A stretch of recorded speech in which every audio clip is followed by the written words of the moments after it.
What is going on, everybody? You already know it is Thursday night. It is that time, 6 p.m. My name is Paul Spencer.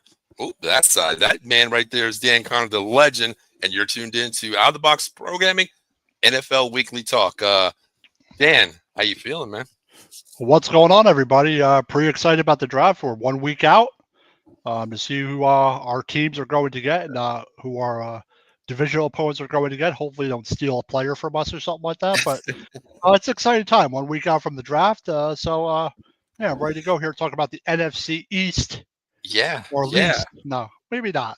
Two teams are Well, good, two teams are bad. So, yeah, Dan, you could say least. I mean, we're going to talk about the two bad teams, which is my team and your team, of yeah. course. But they're, the reason why we're doing the NFC East last, we got to give credit where credit's due. The Philadelphia Eagles, Super Bowl champions. Hate saying it, Dan. We both do that, but Yep. you got to give them respect, man. You got to give them respect, Dan. And just like you said, the word was domination, Dan.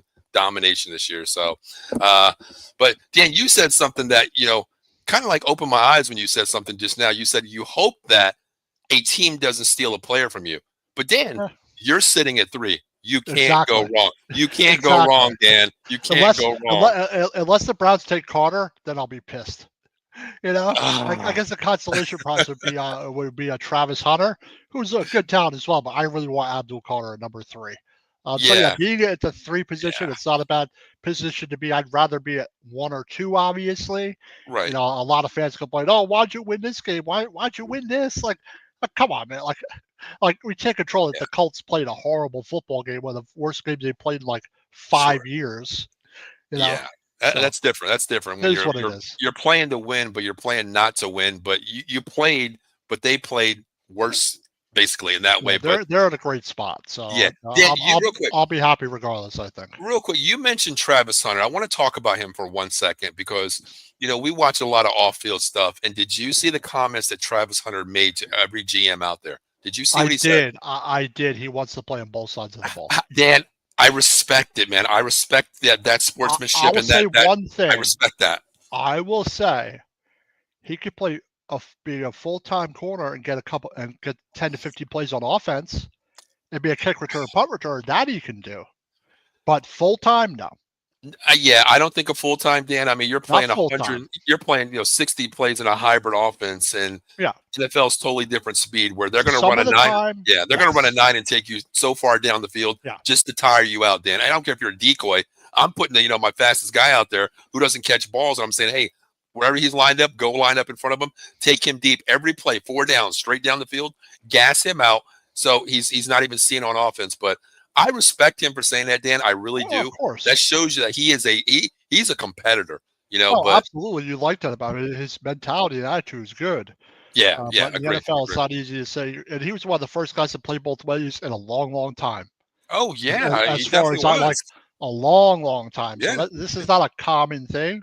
But the NFL it's more games. It's quicker. It's faster. You get hit a lot harder. I think that. You know what I'm saying. Yeah, I agree. I love his competitiveness. I really like that. But you got to sit him down and say, hey, college is one animal. You're coming up to the league here. You can play corner. You're the best corner in the nation. We'll keep you playing corner. But here's the deal. We'll give you 15 to 20 plays scripted for you. You're part of the play sheet. But we're not going to make you our number 1 option 1 play down to 60. We're not doing that. Definitely not. No, not at all. Michael Checksine's going, what's up, fellas? What's going on, Michael? How you doing? Eddie checking in. He's like, Paul and Danny, what's going on? And he says, yeah, he agrees with you right there. Full-time cornerback with 15 10 to 15. I agree with that 100%. I mean, makes the most sense. I think he's compared to Deion Sanders. Played wide receiver as well, played full-time corner, punt returner, but he's got to understand. If I'm Deion, like he says he's his father, what I'm saying, Dan, is here's the thing. The NFL has changed, son. It's changed. It's not what it used to be when I played. These guys here are totally different. So just go play corner, make your money, be the best corner that you can be. That's me, Dan. Yeah. Is what I'm telling him. Michael says, now that's to you, Dan. So, Dan, what do you think about the Giants inquiring about Dallas Goedert? What do you think about that? I think that's interesting. What would you do, Dan? What are we giving up for him? That's the thing. I mean, you got Theo Johnson, Bellinger. I mean, that's the thing. What are you going to give up to him? Dan, maybe, what would you give up a 3rd round for this? Would you talk 3rd round, maybe? Yes. I'll give you 99. You give it 99? Okay, for Goddard. Okay. Okay. Maybe 65. I think that's a fair. I think Goddard would be a good addition, but I wouldn't mind it at all. I think he's a very good player. I agree. I think for a third round, possibly you'll get a steal at fourth if you get that deal there. But I'm not I giving him can't. 65. No, I can't give up my first, second, or third round pick. I honestly can't give up my first, second, third, because I think you guys have a lot of holes to fill. 1, 2, 3. Maybe if it comes to the fourth round, or maybe next year, because the Eagles, man, all they're doing is stockpiling draft picks, Dan. That's all they're doing. That's what man. they always do. That's what they do. That's how they build, Dan. We know that. And that's why they are as good as they are, and exactly. they know how to handle a roster the right way, handle contracts the right way. Yep. And they've done a phenomenal job, and Barkley put them over the top. Yeah, yeah. That offensive line puts them over the top offensively. 100%. Shelton checking in. He's like, "What's good, fellas? What's going on?" Shelton's actually a Dallas Cowboys fan as well. Eddie. He is injury prone too. I mean, the last couple of years he's had injuries. Dallas Goedert, of course, but Dan, I mean, when he's on the field, man, he's a weapon, man. He's a weapon. He's a hybrid. I like him. I'll answer that question. Dan, do you think you don't know? I'm not going to say we don't need, but we have Russell Wilson. So if you're going to take a quarterback, why would you take one early if he's not going to play a down?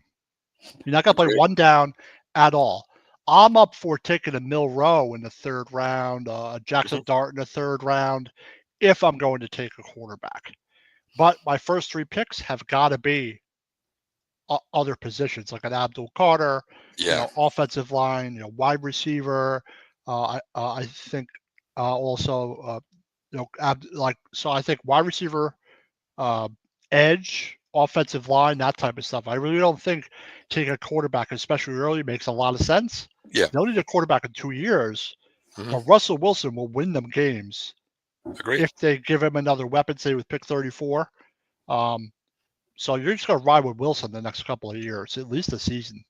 Yeah, I agree. I think you definitely. Yeah, I don't think you take a quarterback unless it's maybe early. So I would reach is probably third round for a Milroe.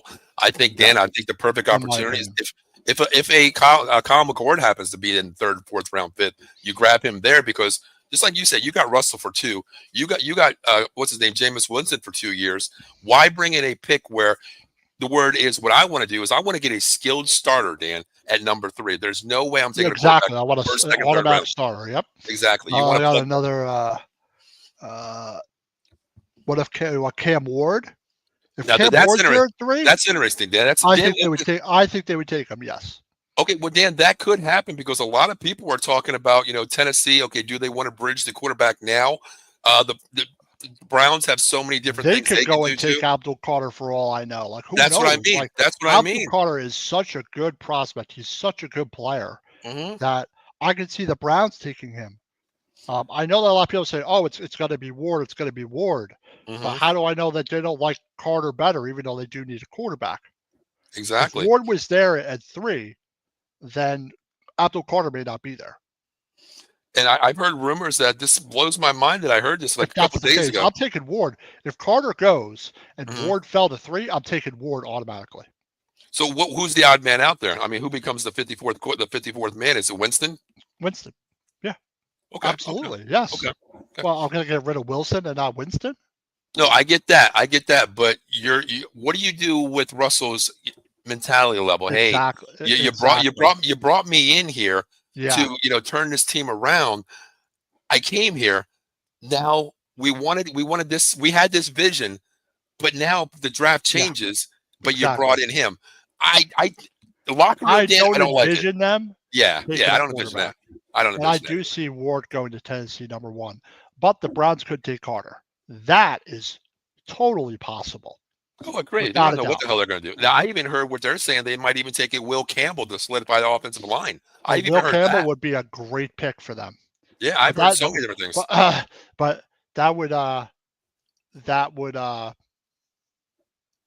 then you'd have Carter there, you'd have Sanders there, you'd have Hunter there, but you got to take Carter if you're at 3. I think that's the pick. You have to. Yeah. So what we got here, Dan? Well, the Eagles have 20 picks. That's the thing. 20 picks stockpiled. We'll talk about. When we get to the Eagles. We'll talk about. The Eagles will be trading up for some players, guaranteed. Oh yeah, they're gonna bank on their picks and move up somewhere. Yeah, they're gonna control the draft. Have a player on their board. gather a bunch of picks and move back into the bottom of the second, move back into the third. That maybe move back to the back of the first round. Now, not they're already at the back, but who knows? Yeah, they're the last they in the could do draft that too, for all I know. I mean, listen, Dan, here's the thing. I mean, they have, we'll get to the Eagles. We'll talk about the Eagles when we get there for their draft, because I hate talking about them now because it kind of pisses me off anyway. But I agree with what Michael is saying. Yeah, I kind of agree with that too. Offensive line. Yep. Yeah, I do. I think offensive line is definitely an option at 34 also. Mm-hmm. How do you feel about guard, this? A tackle. It's possible too. Yep. How do you feel about that? Sheldon says, I'd let Russell go. Winston would know his role. I mean, that I do see that too, but they're not going to do that. No, they're not going to do that because Russell Wilson, I think, is still just not realistic. That's all I'm saying. Yeah, I get what he's saying. Yeah, but there's no way in hell they're going to, because Russell Wilson has created some spark in that building. Like he's created some energy in that building and some excitement, because they haven't had a quarterback that's worth a shit in 6 seasons. He's way better than anything we've had for a while. Agree. Even at his age. Now, Dan, I want to ask you this. I'm going to do the draft 1 and 2 here. Tennessee takes Cam Ward. They take Abdul Carter, Travis Hunter, McMillan. Yes. Would you take Hunter then? Okay. I would consider Mason Graham at 3. That's solid. That's solid right there. They come back with that second round pick. Mason Graham is also a monster on the defensive line. That's solid. Oh yeah. He's not an Abdul Carter, but him next to Dexter Lawrence, that'd be a great pick too. So there are options for them there, without a doubt. And Graham's one of those guys. If Carter goes, I'd be open to taking Graham even over Travis Hunter. Even though you need cornerbacks all the time. But Dan, is that a bigger need? Is it a bigger need to bolster that defensive line right now? Because your defense, the problem with your defense was they were on the field too damn long, Dave, because the offense sucked. The offense sucked. And they couldn't get to the quarterback, and Carter just makes the most sense to me. And it improves their defense tremendously. A player like Carter makes them a much better defense. I know they sucked last year, but he could wreak some havoc. Yeah, I did the show with Dave last night, and we were talking about, PFF ratings for players, and I said the best player in the draft. Of course, when we get to the draft, we know you need a quarterback. That's your number 1 pick. We know that. But in my eyes, the number 1 player in the draft this year is Abdul Carter. Pound for pound, the best player in the draft. 100%. 100%. But, Dan, let's talk about last year, man. I hate bringing this up, Dan. 3 and 14. We went on like a draft tangent there. Yeah, we did. Well, it's our division, Dan. We're very passionate about this division. But, Dan, 3 and 14. Oh man, Dan, Dan talked 3 and 14. Dan, 3 and 14. I guess the only positive was Neighbors, in our draft class. I guess that's the only positive. But I mean, what a brutal football season. They started out horribly. Remember, they started out game 1 and Jones looked awful. Yeah. Like I'm talking worse than I've ever seen him play. And then it was like, all right, remember the Arizona game? They came back in the Cardinals game. And then once they started getting hurt, once their offensive line started, then everything just started to fall apart, man. Yeah. And then Jones gets benched and then released. like I definitely didn't expect that, but I mean, there were some positives. I mean, you had Dexter Lawrence with a dislocated elbow out the season. Yeah, Thomas missed the rest of the season. I'm really getting concerned about Andrew Thomas. But what a brutal season. But Neighbors had an excellent year. All things considering, 3 quarterbacks. He missed 2 games, 2-3 games. I think he had a great year. I think Tracy had a solid year. I really like Newbin. I also like Andrew Phillips. I really like their draft class and the way they did. But it's probably a season you want to forget about if you're a New York Giants fan. I agree without a doubt. I agree. I mean, the writing was on the wall. Who would have thought Danny's playing? He sucks. He looks good 1 week. The next week, he's back to Danny Jones. And then all of a sudden, he gets benched. And then a couple days later, the New York Giants have released Danny Jones. I'm like, wow. Yep. Okay, is this a total rebuild? What the hell was going on? Wow. But then I agree with you. I think Malik Neighbors was a standout player last year, especially like you said, 3 different quarterbacks, Dan, throwing him the ball, 3 washed-up quarterbacks that can't throw shit. He played a hell of a season. But, Dan, I'll tell you what, we talked backstage. To me, my disappointment with your team is Jalen Hyatt, man. What the hell? Oh, my God. I can't tell if it's he's not in favor, or it's got to be that he can't grasp the offense. But Dan, he didn't. Got to be something. The funny thing you say that, Dan. Now that I look back and I look at his tape back in college, hardly ever played last year. Yeah, but looking back at his college, Dan, looking at his plays back in college, he was a hybrid guy that went downfield. Maybe that's what the playbook says to him back then. Hey, run a vertical, get downfield, we'll get you the ball. Here in the NFL, you're blocking, you're running a slant, you're running a crease, you're running a go. There's so many different options where you have to know everything. Maybe that is, Dan, where it's a different animal, college versus pros. The lingo, the scheme. But also remember, you have 3 different quarterbacks playing in the season. So when that happens, typically if he was playing with one good, consistent quarterback, he'd produce.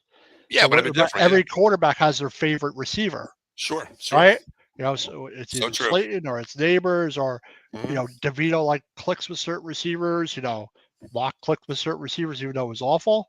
Yeah. But Jalen Hyatt, I don't know what's up with him. I thought it was a good pick. I thought he had an okay year. Yeah. And he's fallen off the end of the earth. I just don't know. 16 games, 19 targets. Oh my God. Wow. 19 targets for the entire year. Damn. Yeah, you had Neighbors had 170 targets, which is wild. 140 for Wendell Robinson, 71 for Slayton. Tracy Jr. had 53, and Theo Johnson had 43. Dan, those 19 targets are practice squad players, Dan. That's a practice squad number right there. Exactly. So I don't know what's up with him. He wasn't able to jump Slayton, jump Robinson. He's sure as hell getting in over Neighbors, over Neighbors. Right. That ain't happening. So 100%. And I remember when we did the draft, he could get traded. I think Hyatt could get traded possibly, and you just draft another wide receiver. I like Hyatt, but I don't know what to think of him. I really don't know. I mean, sometimes a change of scenery is better for a young wide receiver. He's in his third year coming up, Dan, so I think that might be a good change of scenery. But the other thing I want to ask you about, Dan, how do you feel? I mean, okay, I'm going to say the word. Saquon's gone. We know that. What happened when he's gone? Yeah. But Dan, this running back by committee here, I like Tyron Tracy, Singletary, and Gray.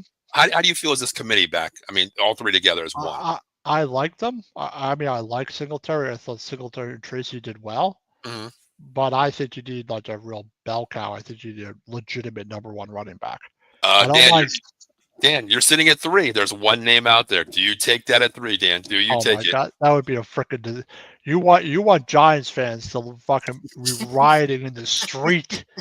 If you want, even though Gianti is an awesome player, don't get me wrong, but if you want Giants fans rioting in the street, burning their Giants gear and stuff.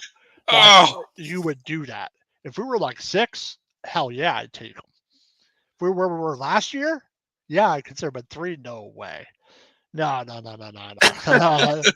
That'd be a big mistake. I mean, I like Tracy and Singletary, but I know they're not exactly the answer. Okay. But our offensive line kind of fell apart. We had 5 or 6 or 7, maybe 10 different groups out there the whole season.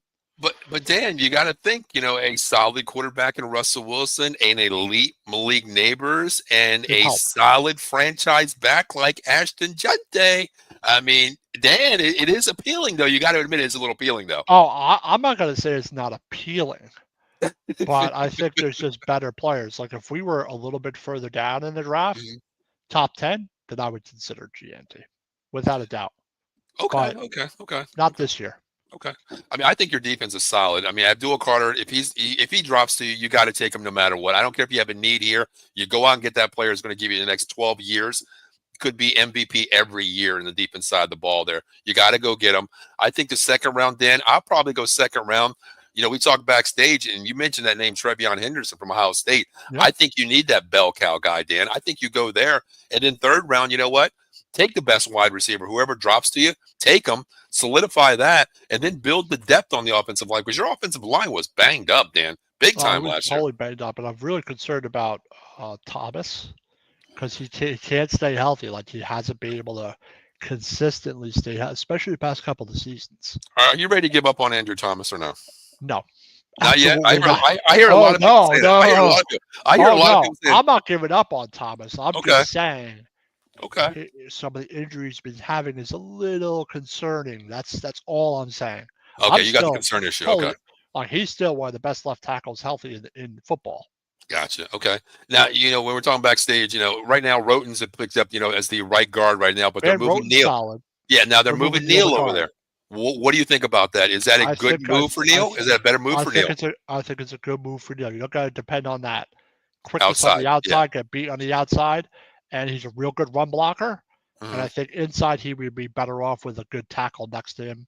But the guy on the offensive line I'm concerned about is JMS, John Michael Schmitz. Oh, Jingleheimer Schmidt, huh? Like he did not necessarily have a good season last year. He did not take that next step.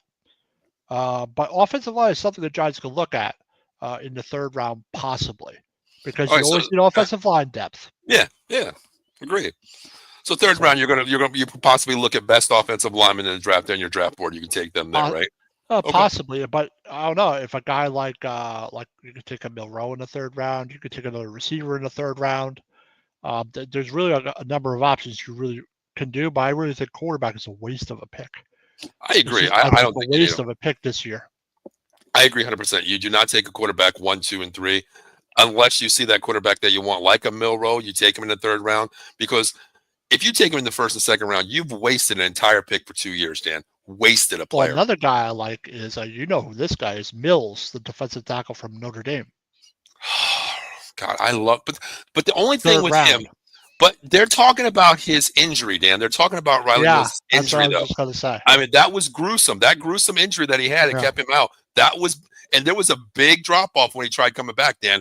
That injury, there's something with that injury because he's dropping. It's like not he hasn't fully recovered. So right. He's dropping. He's dropping a lot of points. Guy, that Mills Watts. Which one is that? Is he a defensive tackle for Notre Dame also? Oh no, Xavier Watts is a corner. Xavier Watts is the corner. He's a cornerback. Xavier's a corner. I like Morrison, the corner from Notre Dame. Once again, though, I mean, everybody's comparing him to Kyle Hamilton, but Dan, he's coming off a huge ACL. Dan, a huge ACL too. That's also concerning.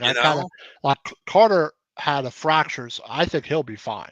They're considered like a stress fracture. A stress fracture is different from what he had, like a huge ACL. A little more concerning. I just want to get this couple comments. Graham at 3, from before, I'd be great. A running back in the third, I would consider, yes.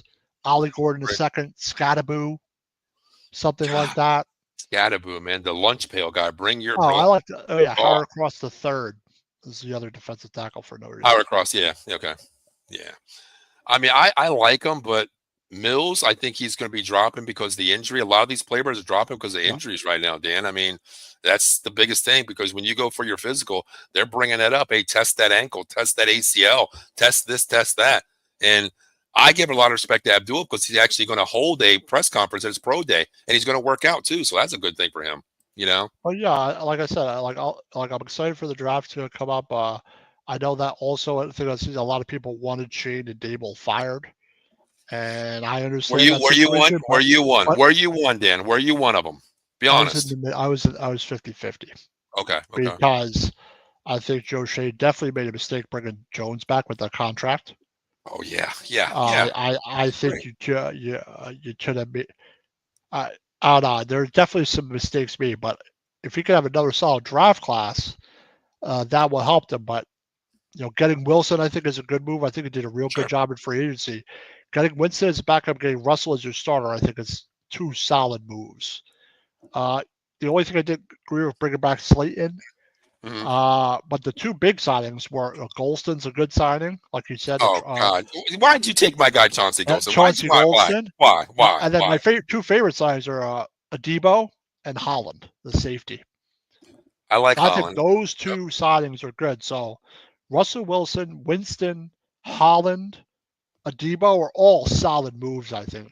Yeah, for Joe. I love the Golston move. I really do, because he might not be in the starting rotation, but that is a guy that's going to bring that depth in there. Because if you put Lawrence next to him, these guys are space eaters, Dan, and we know the NFC likes to run that ball, and that's something you can plug up the middle. And can you imagine if you got Carter with these edges that you have with the defensive beef in the front? That's something to look at, Dan. I love that. They could take Carter, take an offensive player with 34. As the top of the third, go and take a stud defensive tackle. Yeah. Like a lot from Tennessee. Or Hell, something, and do that, and then that would be ridiculous. Yeah. God, oh my God! I mean, there's so many. You see the thing, just like your co-host Evan said, you guys can't go wrong sitting at 3, Dan. You can't screw this up. You can't. I mean, people were upset. Like I know people were upset. Oh, we screw up the pick. Oh, why are we winning games, or why are we winning that Colts game? But being at 3, I don't think is a bad position at all. You're going to have stability at the quarterback position for once. Sure. And you're going to have the pick of the litter. You can have the best cornerback in the draft in Travis Hunter. You can have the best wide receiver in the draft as Terrence McMillan. You can have the best running back in the draft in Jackson Gente. You can have a Will Campbell. You can possibly get in Abdul Carter. There is no way that any fan out there cannot come out of this draft and say the Giants screwed this. Anybody that says that, you're ridiculous. But also here's a scenario, like this is a draft scenario. What if, say, Carter gets taken by the Browns, and you're sitting at 3, talking about your team, and you're sitting at 3, and you got Mason Graham, you got Hunter, and someone really wants Shedeur Sanders. I'm moving back. That's at 5 or 6, somewhere around there. Say you're targeting a specific player, and you know he's going to be there. If you trade back to 4, like 1 back, 2 back, like just a little bit, and you can still get a Mason Graham possibly. Because Sanders would go at 3. And then say Campbell goes at 4. And you're at 5 or 6. It's just a wild scenario, but I don't think that's going to happen unless you can guarantee you're going to get the player that you're targeting. If a Carter gets taken, like say Carter's at the top of your board, but Hunter is like 3. Dan, let me in there. I don't know. Let me put a scenario in your head real quick, okay? Dallas wants Ashton Gente, okay?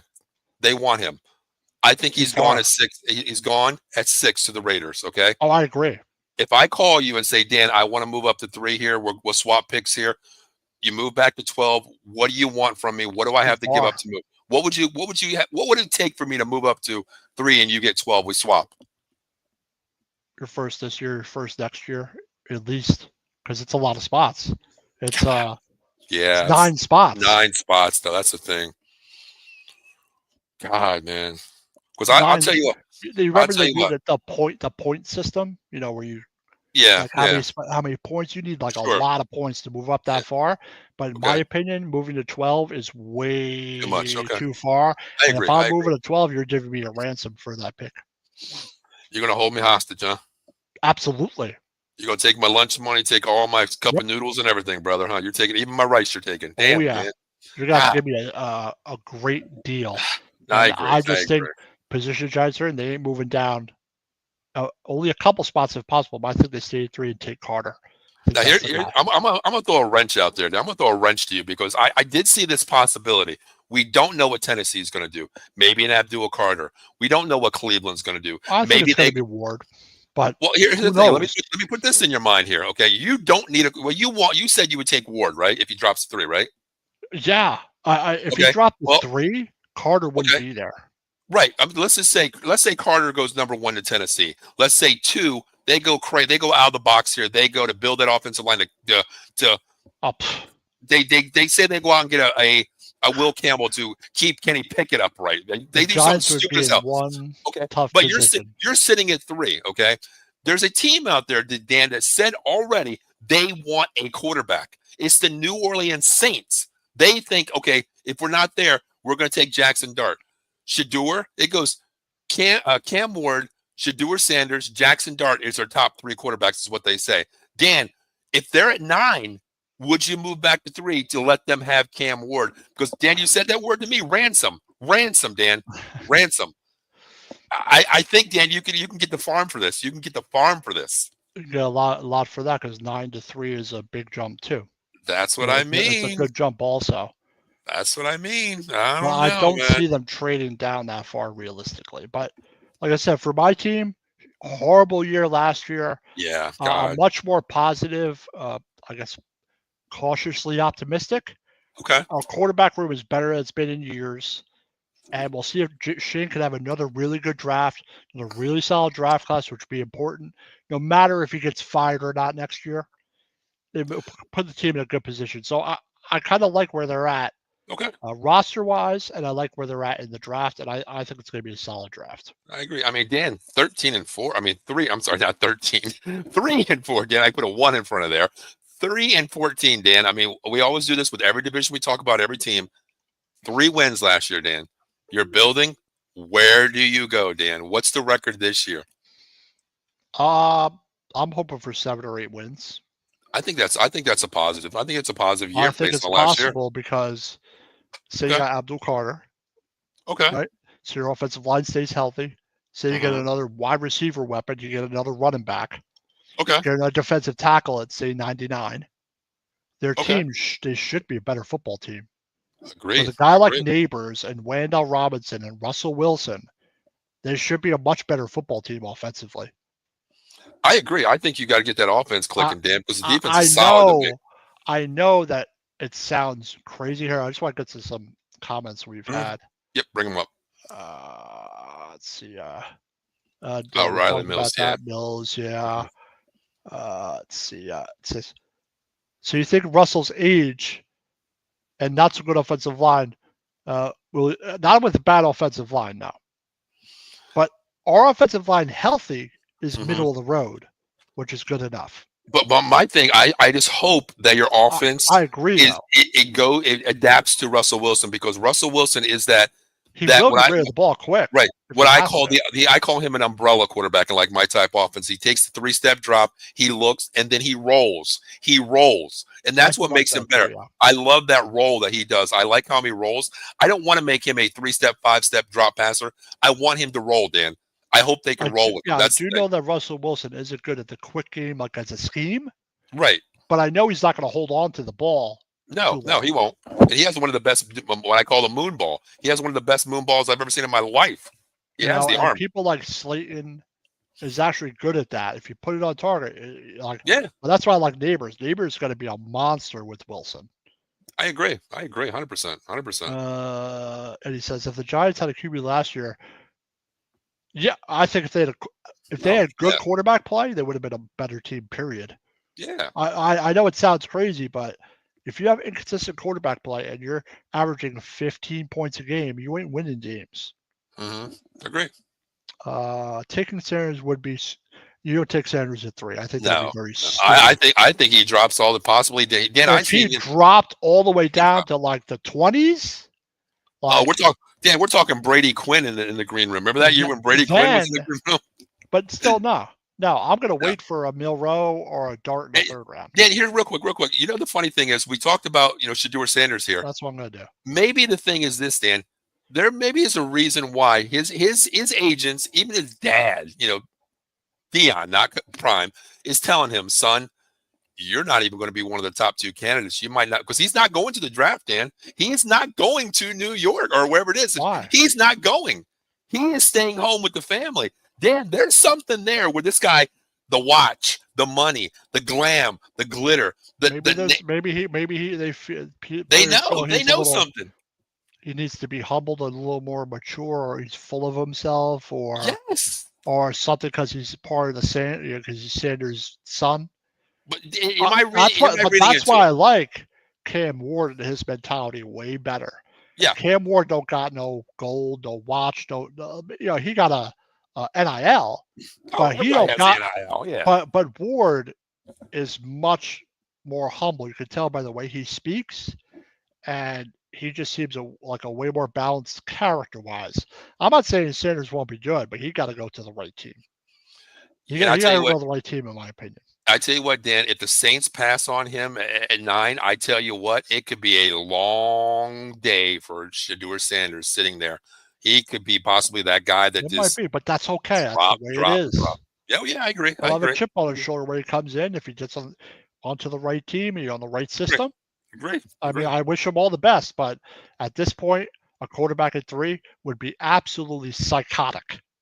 Did Evan hit his head or something at the doctor's today? I don't know. I don't know what Evan's smoking. The only team in the top 10 I see trading up for is the Saints. Yeah, that's it. They want Jackson Dart. They love Jackson Dart. They love Shador. They want the quarterback. But the Saints don't need to take a Dart in the first round. No, they don't. If they need, they don't need to take a guy like that. They could take a Dart or a Milroe there. Who knows? I don't know.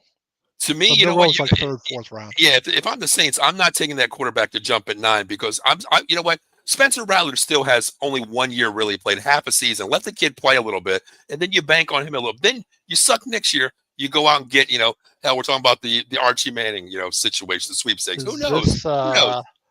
Is this your response, Eddie, to the trade proposal that Paul? Yeah, said? I think it is because the next comment pretty much sums it up. I think it would take more. Yeah, well, look at the next comment there. What Eddie said, talking about you would take everything from me, just leave me in my goddamn underwear. That's what you're taking me to move. To move. Yeah. Graham would be a great pick, but only if Carter is gone at 2. Danny would make you as Mike Lynn. Hey. If the Giants get a franchise impact player at 9, like I said, they're not trading down to 9. But if you do, you got to collect the farm first, and you're still gonna you will get a good player at 9, but you got to have compensation to move back 6 spots, Dan. Giants 5-12. Fucking white though.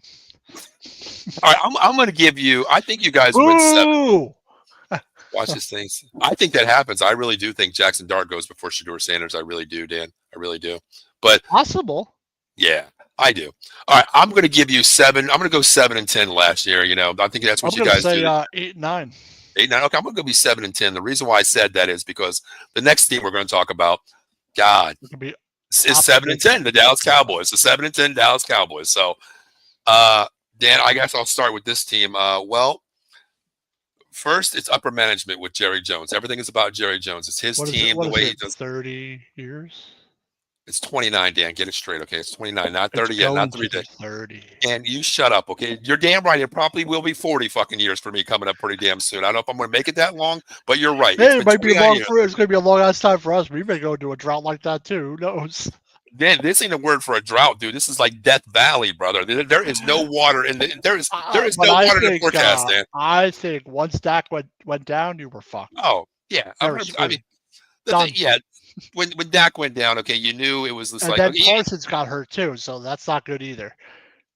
It was everything. DeMarcus Lawrence, he didn't freaking play at all this year, Dan. And the big thing too is when in the draft last year, you go out and you get Tyler Guy and they stud on the right side. You bring him over to the left side. He sucks. Okay, Cooper Beebe is a solid left guard. You put him at center.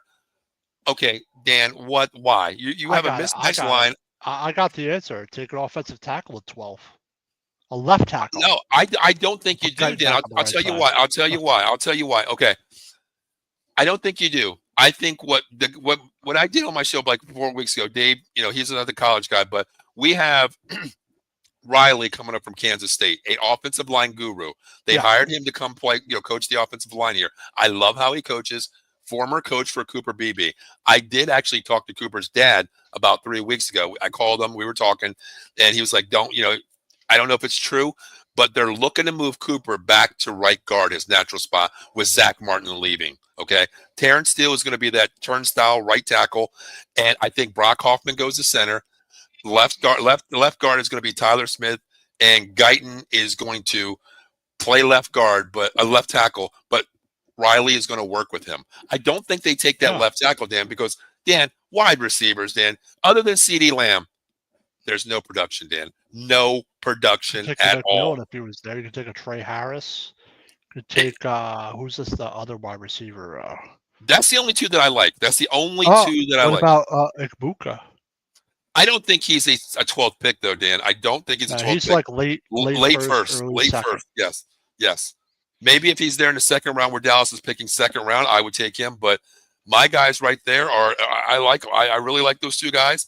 But Dan, I don't know, Dan. I mean, there's so many holes to fill. Running back, because Javonte Adams coming off an ACL, sharing time with Audrey Augusta-May. I don't like that. Miles Sanders, what does he have left, Dan? He's a journeyman. Deuce Vaughn is 85 pounds wet, okay? Oh, yeah. Dan, you have to have running backs in this room because You have so many holes. You have a running back that you needed, the bell cow guy, okay? A wide receiver. I'm not going into the season with CeeDee Lamb, Jalen Tolbert, Ryan Fournier, and a freaking Jonathan freaking Mingo, who nobody wanted, okay? Man, nobody how wanted is our this guy. receiving core better than yours? That's what I'm saying. Well, what is going on? That's what I'm saying, Dan. No freaking way. No. But you know what? The problem, Dan, was you're right. It was the injuries with Dak Prescott. We've seen a lot of injuries last year. Huge. And Parsons. Those two injuries were killer for them, man. See, you guys didn't have this issue on defense, but okay, Trayvon Diggs coming off an ACL injury. Okay, coming back. Jerron Bland missing 9 games this year. Defensive player of the year, cornerback 6 picks last year, Dan. He was hurt for half the season. Parsons was hurt for basically half the season. Lawrence didn't even play, Dan. And then the biggest thing, my favorite player on defense other than Parsons, Demarion Overshawn tears his fucking ACL mid-season, Dan. That killed me. Injuries. Again. Yes, again. I think he might be cooked. Dan, don't say that, man. He's one of my favorites. I wish him all the best, but man, 2 ACLs, man. You get 2 of them? Oh, man. All right, got some comments here. Please, Jesus, all I want is McMillan. McMillan would be a great pick. I don't know if he could be there, but if he was there, you would take him in an instant. Well, we talked about something. I don't know if you've seen the comments. Did you see the McMillan comments on his football IQ? Did you hear what he said? Is it bad? It's bad to a lot of scouts. Then if I'm sitting there thinking like, okay, I don't like to hear that. If I'm the OC and head coach GM, I ask you a question, you tell me this. Here's my question to you, Dan, and I'll answer the question back. How do you prepare for a game going into next week? What is your film like? What is your it's big. It's huge. That's a huge question, right? Those are huge. Okay, but here's his reply, Dan. You ready for this? Some players are kind of dumb about it. Okay, well, he was dumb about it. His comment was freaking dumb, Dan. I mean, it was juvenile, stupid. Like, what did he say? He said, "I really don't watch game film at all." What? His comment, Dan. I don't watch game film. You don't watch game film? That's what he said, Dan. He said this. It's all over Twitter. I don't watch game film. I go on the field and I execute my plays. Dan, that's the dumbest thing in the world to say when you are the best wide receiver in the game that you could possibly be anywhere from. They're not your plays. They're the offensive coordinator's plays. Exactly. That he calls. But to say that you don't watch film, that's a red flag right there. What do you mean you don't watch film? Like any player like a cornerback, you have to offensive line, you have to watch film to learn cornerbacks' tendencies, defenses' tendencies, how they're going to play you. Can I improve my route tree? Like, am I going to have to do something else because the defense is tougher? High school kids watch film. Exactly. My kids, they come over after the game on Monday night, and we watch the entire game after I break it down. But I mean, Dan, you remember Kyler Murray 2 years ago? They put in his contract. Oh yeah, you need to put in X amount of hours to watch film with us. No, they put that in the contract, Dan. That they put it in the contract for him. You said the wrong things there, McMillan. That's stupid. Only way to the left tackle is McMillan is gone. I think Paul is right though. I don't think they're going to take offensive linemen. There's probably going to be a lot better players overall at 12. Yeah. Okay, yep, he said that. I'm just going through some of my comments. Yep. Draft a guard in the 2nd or 3rd round. Well, offensive line depth is always important. I don't know how your guards are, though. Well, okay, I can agree with that, Eddie. But the thing is, if you're going to, I want to move Cooper, back to left guard because Zach is gone. Okay, I want to move him there. That's fine. But if Cooper stays at center, then I'm okay. You have to get a guard, maybe 2nd, 3rd round, best available. I agree with that. Because Zach Martin, you're not replacing him. You're not going to replace him. No. No way. No. Absolutely not. Unless you're sitting there and you get the best, a Campbell or, a big solid guard in the 1st round. That's the guy you go out and get right there to bring him in to stabilize, Zach Martin 2.0. But no, not. What about trading down the 1st round to get picks? I was telling Dan earlier, I was like, maybe at 12, if McMillan's gone, if the guy that I'm looking 5 that you had on your BPA. Yeah. Gone, and you're like, maybe we'll trade down, get some assets. I mean, listen, we have holes. We need. The thing is, let's just say we have that 12th pick, which we do. Someone calls me and says, hey, how about we're at 24, 25? We'll trade up to you. You drop down to 25 or 24 to stay in that area there. I get my picks, But what I'm saying here, Dan, I was like, okay, the way I look at this, my top 5 players are gone on my draft board. My wide receiver's gone. My O-line's gone. My D tackle's gone. My running back's gone. They're gone. But you know what? Jerry Jones, please listen, please. There's a solid group of running backs still out there. Henderson, Judkins, if you want him, Ollie Gordon, Scadaboo. You have a solidified back from 2 to 5 that could be taken from anywhere in the draft. And one of them will be there. Yeah, and the wide receiver as well. You can use that pick that you gained for this year and get a wide receiver and Bukaque. What about somewhere Amarion Hampton from UNC? That's my guy. If I'm sitting there and I go back to like 24, that's the guy I'm taking. I like him. Like if Amarion Hampton's there at 34 for us, I would take him in a second. I think it'd be a real good pick.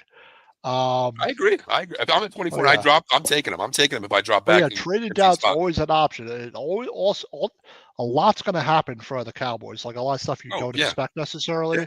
I would say trades. I mean, some of the comments may come about trade. We'll answer a question in a second. It says, "Yeah, that's stupid, Eddie." Like I said, that's the stupidest thing I've ever heard. For any player going into the draft to say you don't like to watch film, to me, that's a red flag. If I'm a GM and I'm a head coach or offensive coordinator. Like now we got to teach you to, watch film. Yeah. Like how hard is it to watch film? Like on the plane ride home from a game or something like that. You have time to do that stuff. Yeah. Dan, I'll tell you, I have 11 and 13-year-olds on my team. You know, when I coached up here, and after the game on Monday, we would all come over here. I would have it, on my projector, and we would watch it. And I would sit there and pause it, like, okay, why are you running this route here? You should have went this way. The tight end's coming in, or the defensive end. You got to chip him. Oh, I don't watch film, coach. Well, then what the hell are you doing on this team then? Get off. Get out. There's another comment about that. Whoever was this kid's coach and offensive coordinator in college that didn't make this kid watch film, both need to be canned. Well, it wasn't the. Did you go to Washington? Yeah, he went to Arizona. Mm-hmm. But my thing is, like, I get down. We get talent, but a lot of coaches out there, Dan, it's, the system is you want to win. They'll overlook that stupidity not watching film because talent does show you a long way. But Dan, you might be the greatest thing in college, but Dan, you ain't going to be shit in the NFL with these players that you're coming in to play with. You know what I mean? Exactly. So you better. Only certain players you could tell if they're going like a car. Know it's going to be good. Like of course. Certain players you just know are probably going to be pretty good players. You can just tell. Steven Chambers says over or under 3 draft day trades in round 1. I think over. I think there's a lot of game changes. I'm going to say over also. Yeah, I think over 3. I think there's definitely going to be one in our division. And I hate saying it who it will be, but we'll talk about them probably last. I think they move back up, Dan. Muted, Dan. You get muted yourself for a sec. I know. Okay. Thought someone knocked on my door.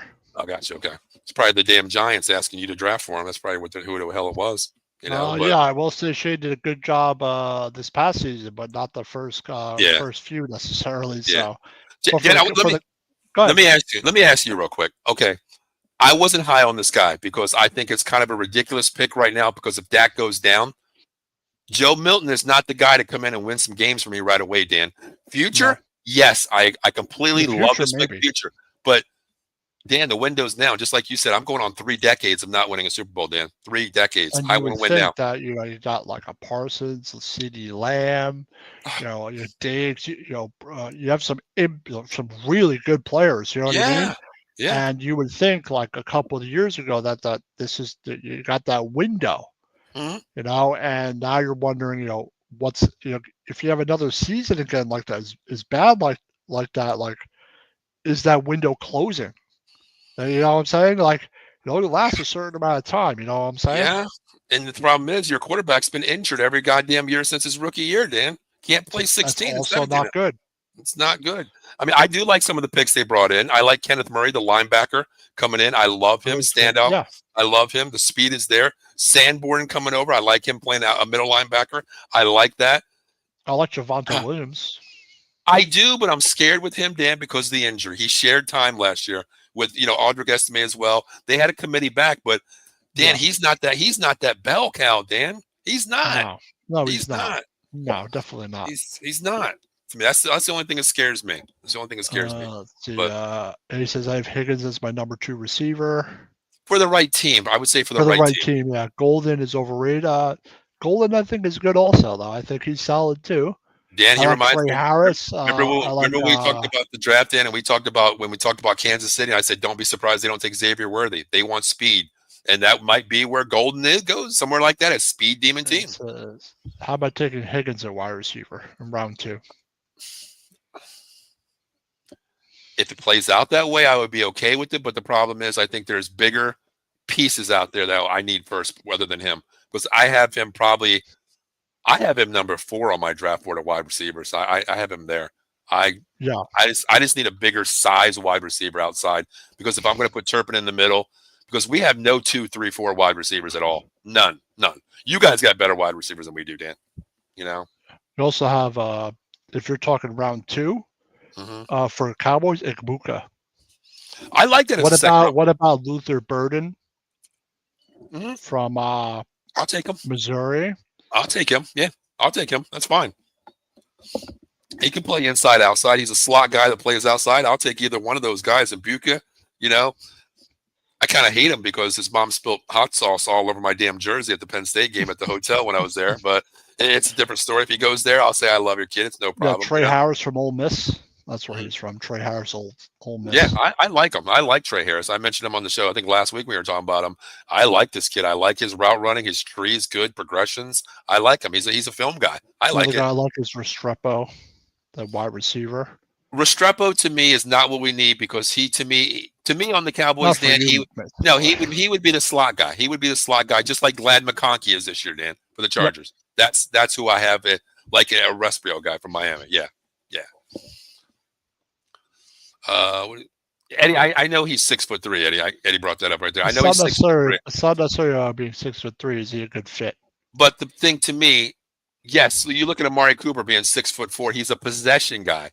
He's not the possession guy. I need possession, because my route runners right now are downfield. CD catches anything, but I need that guy that move the sticks 3rd and 7 to use that big frame body to get out there. The big boy, the TO type, that kind of player to go out 3rd and 7, man the stick, turn, grab it, possession, move the sticks. That's what I want. I want the big wide receiver, bigger, strength-wise. Yeah, that's what I want. But Dan, how do you think this? I mean, 7 and 10. My thing is, Dan, if they stay healthy, they'll be a 10 or more win team. If they stay healthy. That's the thing, Dan. I think injuries played a lot this year. Them healthy, their defense is solid. Oh, their defense is, I say, top 4. Them healthy with Dak, their offense is solid. I do think they need to add a wide receiver, though. I think without a doubt, wide receiver should be a target of 12. I agree. I think it's a big-time need for them, because your defense doesn't necessarily need a whole lot. It's more your offensive side of the ball. And with the wide receiver core, you were telling me you need a wide receiver like desperately. That's what you need. I think taking one at 12 would make sense to me. Who knows? You may be able to move to 15 if someone wants a player at 12. If you can guarantee that wide receiver is going to be there, get a couple assets, because you have holes. Yeah. But not the 24, 25. I think that's too far. I would still drop down to 24, Dan, because, I mean, listen, I need 2 wide receivers. I need a running back. I need assets, because there's going to be. And if you get extra picks and you're at 25, you'll get extra picks probably in the 2nd round. Right. Or an extra pick in the round. You'll be able to take a wide receiver with one of those 2nd round picks or that late pick. Yep. I mean, no, I kind of agree with that. Just like you said, injury wise, if the Dallas Cowboys can stay healthy, to me, Dan, I really think this team possibly, the ceiling to me, I hate saying this because last year I said the top of the line would be 8 and 9, at worst would be 7 and 10, and that's where they finished. Everybody laughed at me, but I mean, to finish 7 and 10 with no Dak more than half the season, that's fine with me. I'm okay with that. With no quarterback, it could be much worse. This year, the big key is health. Healthy wise, if this defensive team can buy Deron Bland, Diggs, Overshawn, Lawrence is gone. I get all that. But if Dak comes back healthy and the O-line is somewhat, I don't want to say fixed, I want to say band-aided, Dave, with band-aids on it. We could get away with it. You need to be consistent. You're not going to be great. You need to be consistent. I'm going to go, I think this team will win 10 games. The ceiling to me would probably be 11. I'm going to go 11 and 6. 11 and 6? Okay. Wow, I like that. 11 and 6. Okay. Yeah. Do we split with you, Dan? What do we do? Since we're talking about, do we split this year with you? Maybe. Okay. I think we'll be a better football team. I think we split. Yeah, I think we split this year. All right. Well, let's move on to another team, Dan. Rookie quarterback, Jaden Daniels. First, I just want to ask you real quick. Are the Chicago Bears looking back at this draft and say we fucked up? Are they? Absolutely. Absolutely. 100%, Dan. 100%. Absolutely. Yes. I yes. will say I think the Commanders had more. Was a better situation for Daniels. Yeah. But it's obvious that Jay Daniels is a better quarterback by a mile. I'm sorry to say that, but Jay Daniels is just so much better. I agree. It just showed in every aspect. The way he plays. I'm not saying Williams isn't going to be good, but Daniels was ready from the start. 6-year starter, Dan. 6-year starter showed what when he got on that field. The thing is, to me, exactly. He controlled the huddle, Dan. I like Cam Ward. He's like a 4-year starter. Everywhere when he started. Yep, and Jaden, he controlled the huddle, Dan. He got in there and he commanded it. He's like, listen, this is my calls. One voice, one play. You're going to hear my voice. We'll execute. That's what I seen from him. He demanded the situation. He controlled it. And I tell you what, the MVP for me on that team was probably Cliff Kingsbury, their OC. He put Daniels in situations to excel, Dan. He did. He didn't come in there and say, okay, we want you to do this. We want you to do that. He excelled with Daniels, watching the tape, from Arizona State, watching the tape at LSU. He put him in the same situation, Dan, where he big time. I will say they had very similar statistics. Both had 4,500 yards. Who? Caleb Williams. But I think Daniels is better by a good amount still. I agree with you. The problem with me was Caleb Williams. He still has to learn the NFL game. He doesn't keep his eye. He doesn't keep his eyes on wide receivers. Jaden, Dan, you look at all the plays that Jaden made. He kept his eyes down. He didn't break down and run. That's what I'm saying. Like I think Williams will be a good quarterback, but I just found it interesting that. That's interesting. They had similar statistics. That's all I'm trying to say. That's interesting though too. 25 touchdowns, 9 picks for Daniels. 20 touchdowns, 9 picks for Williams. But I think they took a lot off of Daniels' plate, Dan, because there's games where he could. Dan, I agree with that. He could have threw for 400 yards multiple games, Dan. Yeah. I think Daniels is the better player for sure. I'm not saying he isn't, but I think Williams would be good. But I would have taken Jaden Daniels if it were me. But to me, the difference is the IQ level. The IQ level of Daniels versus Williams. The IQ. Daniels knows when to live another day, throw the ball away, avoid the sack. Caleb? Oh, no. Yeah, exactly. And Caleb, okay, well, you know what? I don't want to turn the ball over, but I'll take the sack and lose 15 yards. A dumb mistake, throw the ball away. That's the difference between them two.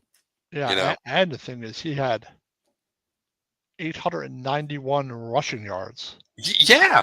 I mean, we talked about the Heisman candidate year. That's amazing. Yeah. I didn't realize he had 890 yards rushing. And Dan, he's what, 180 I did pounds not realize that. And the crazy thing, 891 yards, Dan. 891 yards, but he knows not to want to take a hit, Dan. He's smart. He's smart. 6'4", 210. I don't know, average accurate. I think that's waiting with a couple bags on him, Dan, because I don't think he's that heavy. Maybe after another full season, he'll be about that. Maybe, yeah. He looks lighter than that. But yeah. So you got a couple. Yeah, he took a lot more sacks. Stupid one. Took a lot more sacks, and then you also had that disaster loss. Although I blame the offensive coordinator. What was that law where the Eberflus got fired? Sorry, I don't want to talk about them. But Jaden Daniels, I was very impressed with Daniels, and that's why I'm kind of pissed we weren't in a position to get him, because I wanted Jaden Daniels. That's the guy I wanted. I think last year I could be more upset about missing out on Jaden Daniels than missing out on an award or something like that. But the Redskins had a solid year. They went all the way to the NFC Championship. I mean, that is very impressive, I think. You know, for your first year with a rookie quarterback, new regime, new head coach, new mentality, new outlook, I thought they had an outstanding season. I don't think they should be really upset about anything. And you lost to the better team. And you know what, Dan? It's okay. And the crazy thing is, they put up a fight versus them. Oh hell yeah! And the crazy thing, they pushed the Eagles to the limit, man. Like they always play them tough. Yeah, in all 3 games, basically, if you really think about it, for the entire season, they really put up a fight. But we do the Commander Show. Steve Laughlin does the Commander Show, which will be coming back in a couple of weeks here. He made a great point, and I agree with him 100%. he does a show. Of course, he's the host, but he says going from the Snyder days, he rebuild, a new rebrand. Dan, I tell you what, man, Smart. Commanders fans, you got something to build for and showcase because, Good God, job. from where you were, 12-5, NFC co-champions, one game away, basically. The Super Bowl. Exactly. You got a lot to build on. And the thing is, future. You have a quarterback who's still young, 24, that is going to be your leader for the next, 10 years. Easily. And then, Dan, you go out and get a Deebo Samuels this year too, Dan. Adding Deebo Samuels is such a great addition for them. It's huge. Adding someone like that, if he stays healthy, he's a monster, man. So adding someone like him to with McLaurin, that's what I mean. That's a hell of a sign. Yeah. They signed a Deebo Samuel. Mm-hmm. They brought in they re-signed Ertz. I like that. Tunsil. They picked up Larry Tunsil with left tackle. Larry Tunsil. I don't know why we would do something like that. Like I wanted to do that 2 years ago. Yeah. Oh man, they had a lot of free agent, a lot of re-signings though. Signed Will Harris. Mm-hmm. They had a lot. I didn't realize Bobby Wagner re-signed. Obviously, yeah, he re-signed with them. That's a great. He knows the fountain of youth. He's still playing one hell of a linebacker position. He's the captain. And I tell you, the one guy I love, I like Frankie Louvu, that linebacker. He is good. I love him too. I love him. But yeah, I love this team. I think they're poised, Dan. Have they done it? And the crazy, they got Dorrance Armstrong, coming back there too. That's a big, big staple on the line. Good too, yeah. I love it. But Kinlaw. Yeah, Kinlaw's huge there too. I love that pickup. I mean, I think they got a chance to win the division. I really do. Dan, I tell you what, man. Just saying it's going to be them or the Eagles. I agree 100%. 12-5, Dan. And you know what? To me, there's a thing that I always say. You're not expected to be where you end up. But my thing is this: they play with house money. And they have a future to build now, Dan. Your first year. Read this comment.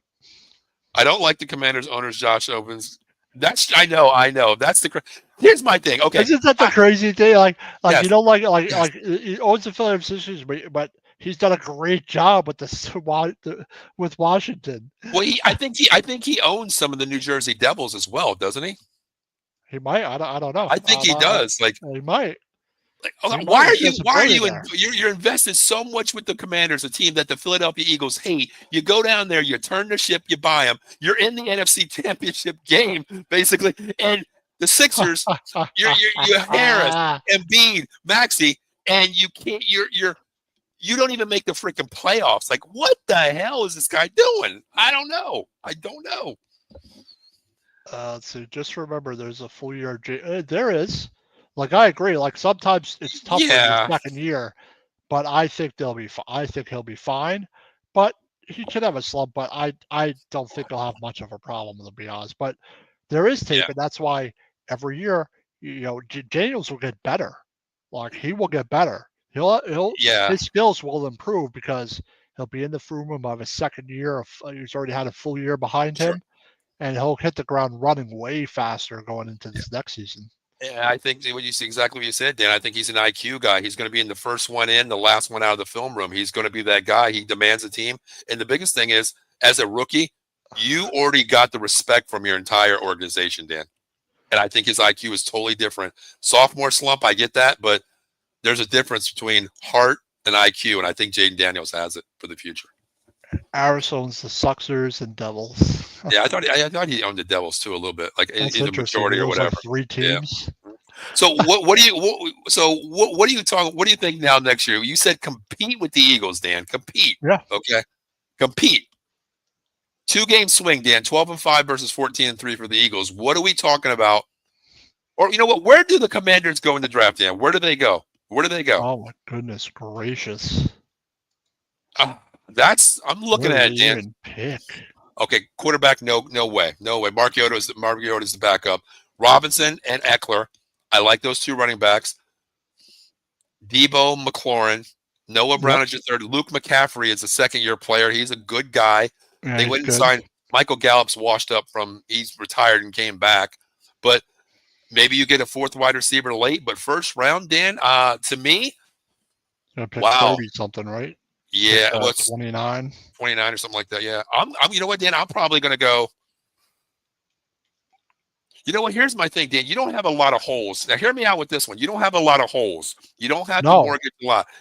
What if there's a guy out there, Dan? Because the only hole that I see on this team is a guy that's about to retire next year. Give up your swap pick somewhere in the top 15. Move in. Give up your first round next year because you know it's going to be a late first round again because you're that damn good. Go get Tyler Warren, the tight end from Penn State. Because Ertz is on his way out. Go out and get Tyler Warren, a franchise That'd be a player. great freaking pick. That I don't know what you got to give up, Dan. I don't know what you got to give up, but I'm just saying. I know, but I don't think he lasts that long. But Tyler Warren. No, I don't either. Yeah, I mean, I don't really know what their needs necessarily are. Well, Michael brought up that point to you earlier about Dallas Goedert. Maybe Dallas Goedert falls into the situation here. Possibly, if they're gonna trade Goddard, maybe Washington would do that. Maybe they got to pick 29. Yeah, 29. Okay, I mean, I would give up a third round for Goddard. I would do that. Edge, safety, quarterback, wide receiver, running back. Their needs. I don't think they need a running back though. I like Brian Robinson. I like Eckler. I like their two guys. They're staples. Your third guy is going to be a third down scat back. But maybe an edge at 29, maybe a safety at 29, a wide receiver will be there at 29, or cornerback. You know what? Maybe corner I could see because I think they paid way too much for Marcus Lattimore, Dan. I really do. Oh, I agree. I agree with that. Way too much money for him. So I could see that. And you have enough good corners, especially in NFC East with the receivers. You got Samuel, McLaurin, Neighbors, Randall Robinson, CeeDee Lamb, Smith, AJ, Brown. Yeah. There's just so many receivers you got to defend in the division. This is where I think that we talked about Xavier Watts here. I think Xavier Watts can come into play here at 29. Maybe, yeah. A solid corner. Solid corner. Yeah. Hey, Dan, he doesn't have to start this year. 29, you don't have to start your player. He can sit behind him, Lattimore. Lattimore gets hurt. Boom, Xavier, you're in now. Having good depth is always key. Yeah, I think that'd be a good pick. I like Xavier Watts there because Will Johnson's going to be gone with Michigan. He's gone right away. He's the first guy. They've also added and filled some holes with their free agency moves. They've put a lot because they already had a receiver with free agency, so that may not be the pick at 29 unless someone they want is there. Exactly. I agree. 100%. So what do you have him next year, Dan? I mean, we said the word compete. 12-5, Dan. 13-4. Wow. Jesus. God, Dan. This is not good for us and my team and your team, Dan. This is not good. I think they're going to be a better team. Wow. 13-4. Yep. I think Samuel makes their offense way better. And if they add another receiver, more offense, man. Yeah, I like to see him in the Kingsbury offense because it's a lot of spread offense too, a lot of motion, kind of like the Shanahan offense. But man, Morrison, I like Morrison too. Benjamin Morrison, yeah, Notre Dame guy. I love him too. I like him too. Yeah, I think they're going to go 13-5. I'm going to stay 12-5. I mean, I think 13-4. I'm sorry. Yeah, I'm going to go 12-5, same as last year. See what they do based on the schedule too, because we don't know back-to-back games, Dan. We don't know if they're going to have a gauntlet situation. I'm going to go 12-5, but God damn, I wouldn't put it past this team to go 13-4, possibly 14-3. I think they have a chance to win the division. They really do. I do. I agree with you. I think they could possibly win the division as well. 100%. 100%. Oh yeah, that's true. He says guy will not be traded to Washington. Washington is a threat. Yeah, that makes sense. Interdivision trade. But, Dan, there is always that thing where, you know what, if Howie Roseman is going to steal from a baby and make him look silly, he would do anything. You know what I mean, Dan? There's a difference. There's a difference, Dan. And Howie is that guy who wrote the book on scheming on every damn GM in the world. He does it every damn day. But for the Commanders, I mean, they've completely turned it around in like a season. Oh, 100%, Dan. 100%. Which definitely wasn't expected. I mean, they had some pieces a year prior, but sure, Washington, the job they've done is nothing short of outstanding. Agree, 100%. After 100%. All the struggling, all the crap they've been through to make the AFC Championship and have a chance to go to the Super Bowl, that's impressive in my opinion. That's very impressive. It 100% is, Dan. I mean, you go from a brand coach and a rookie quarterback. Yeah, you go from ownership, Snyder days, the bullshit there. You know, the racial things with the team logo. You don't know if where you're playing in the stadium is going to be FedEx, it's going to be wherever we're playing. We don't even know. And then who knows with this team? Rookie head coach, rookie QB. You know, we suck. We don't know what we are. 12-5. The future's bright, man. I'll tell you that. 100%. Wow. Okay. Dallas 9-8. Washington 11-6. Dan, and you're 5-12. I don't know. I don't see them being 5. I just don't. I don't too. I think they go 7-10 this year. Wilson's mediocre. I mean, how many teams have Wilson been on that have gone 5-12? That's what I mean. And you know what? Take away his year in Denver. Yeah, take away his year with Denver with Sean Payton's first year. Oh, that was just a disaster. That was a bullshit. That was bullshit there. They didn't use him right. They didn't use him at all. No, I think with someone like Wilson compared to Daniel Jones, DeVito, and Locke, 100% better. 100%. It's a whole. It is such. It's a massive 180. Oh, it's an upgrade, 100%. You can't say it's not. Yeah, you can't say it's not. But speaking of juggernauts, will it be above 500? No. Yeah, they're hovering, man. I mean, I got them at 7-10. One more game you pull out, you're hovering over 500, Dan. And they have a really tough schedule, but I don't think they're gonna be 5-12. But it's all right. I get the outlook. I get it. So it's okay. Hey, well, Dan, you know what? Washington. Go ahead. No, go ahead. But after we get off the show, make sure we look at the 25-26 draft pick, which you might be in the top 5 again, Dan. Yeah, very possible. But hey, we did an impact player, so exactly. We got a quarterback then. Rebuild it. But speaking of a team that's rebuilt the right way, Dan, we got to give credit where credit's due. Yep. Philadelphia Eagles 13-4 from beginning week 1 all the way to the Super Bowl. The last word I want to say on this team is complete domination in the Super Bowl, Dan. Complete and their domination. Defense dominated as well. God, Dan. And but defense absolutely dominated. Zach Bond was good, like really good for them. Huge impact player. Huge impact player. DeJean. Cooper DeJean and Quentin Mitchell played lights out. Pick in the Super Bowl, like they put him like in a hole, like early. But I'm telling you, their defense played absolutely outstanding. 100%. And like I'm saying, adding Saquon Barkley last year was the home run they needed, and he almost had the best season running backs ever had, arguably the best.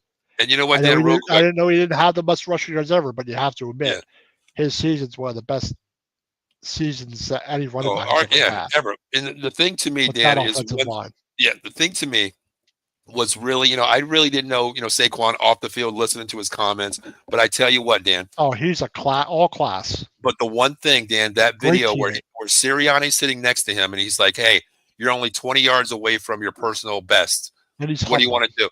And he's very humble. He's like, "No, I'm out, coach. Put the other boys in. Let him." He said, "Let him eat. Let him eat."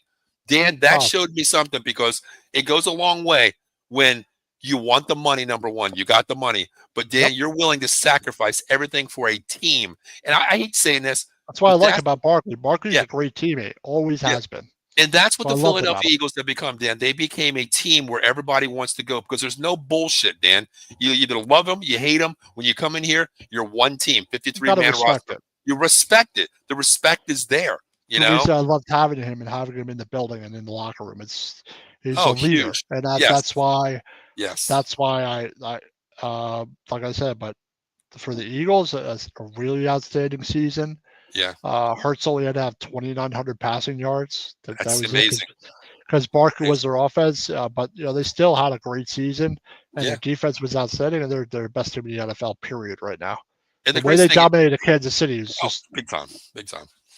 Ridiculous. And the crazy thing, Dan, you said 2,900 yards for Jalen Hurts. Okay, you look at this roster, AJ Brown, Devontae Smith. You're thinking like, okay, man, a bad year, 4,000 yards, 2,900 yards, Dan. That's amazing. It's not about the stats. It's about winning. Exactly. Every game is different, man. You might throw the ball 400 yards one week. Next week, look at the Detroit Lions, Dan. How many times is what's his name, Goff, though, for under 150 yards and blow out a team scoring 50 points? It's about the running game. Like Jalen Hurts this season last year is like DJ in 22. Yeah, exactly, 100%. But statistically, it's similar. I know he's miles better than DJ is. Yeah, of course. Yeah, I get that. But Dan, you look at this team here. You look at this team, Dan. Everybody's under contract on the offense. Dan, Hurts, Barkley, AJ Brown, Devontae Smith, Jahan Dotson, Dallas Goedert is the only one thinking about. But look at the offensive line, Dan. They're set. Jordan Mailata, Dickerson, Juergens, Kenyon Green, Lane Johnson. And these guys are all signed. They always pay attention to drafting offensive linemen and having that depth. It's the good thing about it. They've always had depth. They always take 2 or 3 offensive linemen every single draft like clockwork. And that's why they've been able to do that and have their offensive line be as solid as it has, and that's a big reason, obviously. And they always have the next man up. Success. Yeah, they always have the next man up. You draft a year ahead, Dan. When he comes up, he's hurt. We got the next man up. You do. That's what they do. Yep. The only downfall I see them on offense this year was losing Quinn Becton. That's the only downfall. Yeah. I mean, that's huge, right guard. Kenyon Green comes in, but outstanding. I think that's a big loss. I think they'll be okay. Like, I agree. Yeah, that's going to affect them in some bad, horrible way. But yeah, that is a big loss. And good for Becton. I mean, I thought he would stay. I thought he would be one of the guys that would stay. He chased the money. He got paid. He got paid. Maybe they see someone in the draft and they have depth, so they're okay with it. Agree. Now, the other thing is, how do you feel about this defense losing 4 players this year off that standout defense? I mean, that's a lot of. I mean, 2 corners are gone basically, but you got the future in Mitchell and Dijon there. But why not take another one? Why not? Why not? Right? Why not? Right? Why not? Eagles top means defensive tackle, edge rusher, O-line, and safety. Well, at 32, there'll be safeties there. There'll be some corners there. It won't be your top edge guys, but there'll be some there, I think. It says Eagles philosophy is a build from you. It's smart. It is. Yeah. That's why their offensive line is so good. Yeah. Because they know the trenches matter. If you build the trenches, you just add things around it, and then everything, just goes like clockwork from there. You got those 2 things taken care of. You should be a good football team if you got talent on offense. And I tell you, their front 4 is nasty. I mean, of course, Oh yeah. Omajo coming over there. He's going to play the left side in the end. You still got Jordan Davis. You got Jalen Carter. God, I mean, you're huge. The secondary you got Blankenship, Dijon. They lost a couple guys. Quinyon Mitchell. Yeah. They're huge. Slaughter Jr. Who's the other guy? Carter. Like Nakobe Dean, Bond. And how do you feel about them picking up your boy, the outside linebacker, Ojulari? Ojulari, I think that's a good move. He stays healthy. If he stays healthy, he's solid. If he's healthy, he'll be a rotational guy. And I like Ojulari. The problem with him was injuries, but when he's healthy, he can contribute for the Eagles. And the thing is, if he stay healthy, play with the Eagles, he doesn't have to do everybody's job. He does his job, contain, and that's what he's meant to do. I think this could be a huge turn for that kid. I've always liked him. The Eagles. I like him. Yep. Too bad the injuries kind of he wasn't on the field a lot, so it's tough. So the Giants just decided to move on, but Ojulari I think that's a good pickup for the Eagles for sure. Yeah. Where I think the Eagles go, Dan, I think this is where that safe. Not even I love Notre Dame, but maybe a Benjamin Morrison comes in here to play that little strong safety there. The one guy that I do not want to see, the guy that I do not want to go to the Philadelphia is Malachi Starks. Oh yeah. I do not want him to go there. No. Yeah. It's not fair. Draft smart. When the draft pick's like, oh man. They love that SEC. Before that. They love that SEC and the Georgia Bulldogs, don't they? Eddie says it starts to the Eagles. Who said that? Who's that, Eddie? Yeah, Eddie. Oh God! If they, that's like, I think Howie has like an ultimate direct line to the Georgia Bulldogs. I really do. Like, hey, how's he playing? Oh, he's great. He'll fit your team good. Okay. I like some of the Georgia guys. I do too. I think, Dan.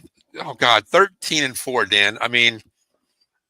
The thing is, Dan, they own this draft, Dan. They own this draft as well. They're the team that's they're not going to make 20 picks, though. They're going to make but then some trades and moves. I'll say they're going to make 13 to 14, 15 picks easy. I honestly think, Dan, this is where they're sitting at 32. They package a 3rd round because I think they go out 3 third-rounders. They package one of those up or 2 of them and say, hey, we'll switch picks. How about you let us move up to 20, 23, 24, 25? That's not a big jump, but we'll give you we'll swap picks.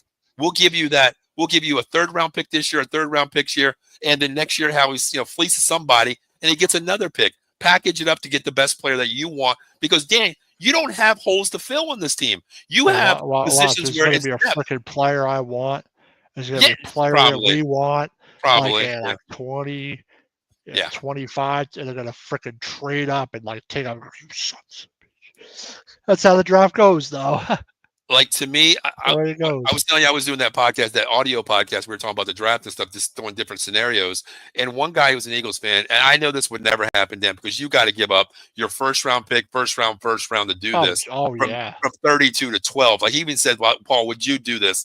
And I said, hell no. I'm taking everything from you. I'm taking your firstborn kid, everything. I'm taking your house, your wife. I want your first round pick for the next 3 seasons. Yeah, and I want everything in your house, your refrigerator, all the meals, everything. I'm taking it all. You know what I mean? Round this year, and I want more next year. Like you're paying a king's ransom for that. Yeah, but they said the only hole the Eagles have with the Goddard issue is that Tyler Warren. What would you? I was like, dude, you have to give me a first round to move up and get Tyler Warren. You're gonna move 20 picks. That's huge. That's unheard of. That's unheard of. Not gonna happen. And you're not giving them premium picks. You're giving them later picks. All 29 picks. Hey, listen, you know what? I don't know, man. Howie's the type guy who gave up 29 picks. He would gain 15 picks somehow in the draft. He's that damn smart. He was that damn smart. He's an expert at this stuff. He wrote the book, man. He wrote the book on drafting and contracts, Dan. I got to give him credit, man. The Eagles never have a damn issue with contracts. They never do. If you know the cap's going to go up by a good amount every year, you just push that money to next year, then you'll be able to afford it easy. It won't be a problem. And it's going to go up every year anyway. So the crazy thing with Howie is he doesn't let the market set him. He sets the market before the market happens. You just backload the contract. That's all. Exactly. Ascending. Dallas, we wait till everybody signed. Chase gets his deal, Jefferson gets his deal, Higgins gets his deal, and then CD gets a deal. Dak Prescott. What did Barkley get last year? Under 10, like for the first year? I think wasn't it 12? I thought it was 12. I don't know, but I know that sometimes you can give a player less the first year. You throw it in the guaranteed. Yeah, guaranteed money is a dead cap space money. It's not even considered really money on the books there. Basically, that's how they renegotiated Dak's contract. They gave the son of a bitch almost $90 million more guaranteed and back him down to $30 million for the year. Save $30 million on the book, which it is what it is. But kudos to the Philadelphia Eagles, man. I hate saying it, Dan. I really do. God, they're just built. I know. It's there's a rumor the Eagles could trade with the. That's what 9. What the Mike? I can barely breathe at 53, brother. That just fucking like that. If that happens, Dan. If that happens, that would be ridiculous. Oh my God, Dan! But you got 20 picks, but you don't want to give up that many. Like, geez, you want picks like this for this year too. If you're gonna make, I don't know. But that's even more than 20 picks. That's ridiculous. But Dan, speaking of next Thursday, we won't be doing this show. We'll be doing a live draft for the first round. But Dan, we've seen the Eagles pull shit. You remember 3 years ago, Dan? Breaking news. Are you fucking kidding me? AJ Brown's a Philadelphia Eagle. How did this happen? They pull shit off, Dan. They pull shit off. Hold on a second. How many young guys the Eagles have? The Eagles could afford. Oh yeah, I agree. I agree with that, but they're not going to do that. No. Howie's not that dumb. He won't mortgage a farm for one player when he knows he has 25 already done, 26 already done, 27. 20 in the next 2 drafts. We probably have like 30 picks like next season. The Saints are looking to pay less money. I don't see the Saints moving from that spot. I don't think so either. I mean, I don't think so. They could take a Jackson Dart possibly there. I think Sanders they do. If he falls. I think they have so many holes. I think they take best player available there, Dan. But Dan, the Eagles are sitting pretty. What were you going to say? 13-4, Dan. Where are you going? It's a 2-team race no matter what, Dan. It's a 2-team race in this division. We got to say that. Wow. So you think they're going to be maybe a tiebreaker versus the Commanders for the division? Something like that, yeah. Really? Yeah. Wow. Yes. Damn. And they played the Eagles close. They did. But they're very competitive against them. They could beat them head to head. I think it's possible. Yeah. I do. But who knows? They could go 15-2. But it's hard. I know, right? I know. But also, is Barker going to be able to carry the ball 345 times again next year? That's the thing. That's the thing, Dan. I mean, are you going to be able to keep doing that year after year with Barkley? Eventually, I mean. you're not going to be able to necessarily do that because Barkley has left a good amount left in the tank, but he emptied a good amount of it just last season. And you know what? I agree with you. I agree. I'm not saying he regrets, but I don't think he's having 2,000 yards. No way. No. I think he doesn't have to. No, he doesn't. I mean, they could pick your poison. You know, they could throw the ball with these wide receivers. They can run the ball to get control of a game and bleed the clock. But my thing is, I look back with the Cowboys when they had DeMarco Murray. They ran him to the ground. They ran Zeke to the ground. Yeah. Will they do that with this? Sirianni is still, I consider, really a young coach. But my thing is, Dan, they don't have holes to fill. They really don't. They really don't have holes. I mean, cornerback, maybe safety. That's the only couple of positions. Their offensive line's okay, but they're going to draft offensive linemen, obviously. Yeah. Like I said, I think they're set up to be good for a long time. And I think they're 32nd pick. I think they stay. I think they stay there. This is I think so too.